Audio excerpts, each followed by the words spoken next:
Passons maintenant à la correction de l'activité numéro 2, qui sont des exercices types.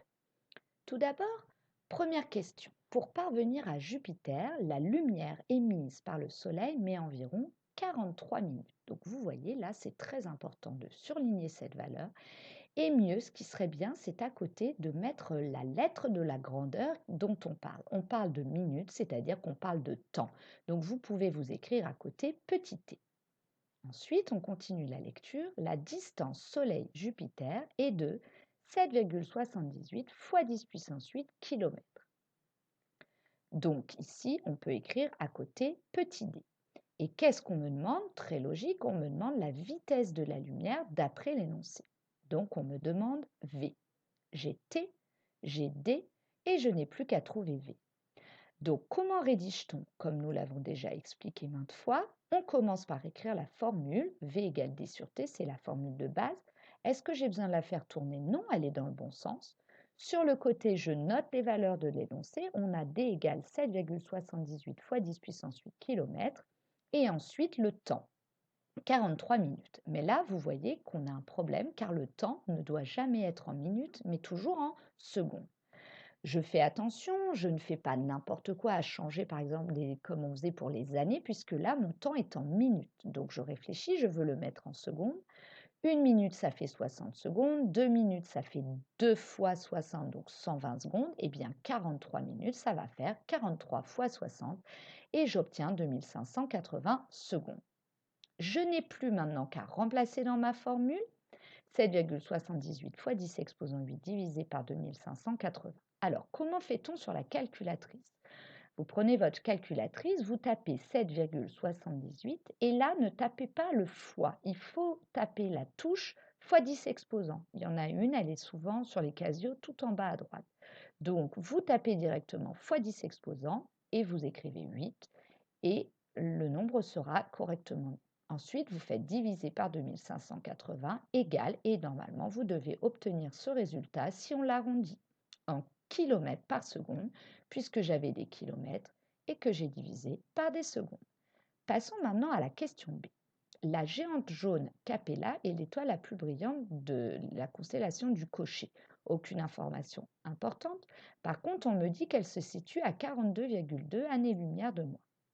Expliquez ce que signifie ce nombre. Eh bien, une année-lumière, ça veut dire que la lumière a mis un an à arriver jusqu'à la Terre. Eh bien là, cela signifie donc que la lumière a mis 42,2 ans pour nous parvenir. Donc, elle est située à une distance de 42,2 années-lumière. On met normalement un petit point entre le A et le L.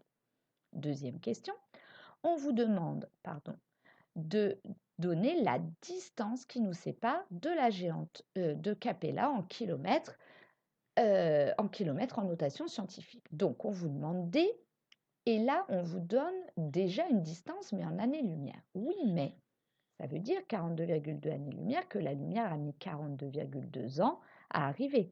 Or, les années, c'est un temps. Et la vitesse de la lumière, vous la connaissez par cœur. Arrondi, ça fait environ 300 000 km par seconde. Donc, je n'ai plus qu'à résoudre le problème de la manière comme on a fait dans l'activité 1. J'écris ma formule. Comme on cherche une distance, je fais tourner ma formule. Sur le côté, je note les valeurs de l'énoncé. Donc, la valeur que je connais dans ma tête pour la vitesse, c'est 300 000 km par seconde. Et le temps, comme elle est située à 42,2 années-lumière, le temps est donc de 42,2 ans. Qu'est-ce que je fais? Je dois changer ce nombre en secondes comme tout à l'heure, les années fois le nombre de jours fois le nombre d'heures fois le nombre de minutes, puis le nombre de secondes. Ou sinon, je mets directement fois 3600. En tapant ça sur ma calculatrice, j'obtiens ce nombre. Je n'ai plus qu'à remplacer la vitesse par 300 000 et puis le temps par cette valeur ici. Et en obtenant ce calcul, j'obtiens le résultat suivant en écriture scientifique. Nous passons maintenant à la question C. L'étoile Eta Carinae se trouve à 7,5 fois 10 exposant 3 années-lumière de la Terre. Combien de temps dure le trajet de la lumière pour nous parvenir? C'est facile, 7,5 fois 10 puissance 3 années, c'est-à-dire 7500 ans. Et on vous demande le résultat en secondes.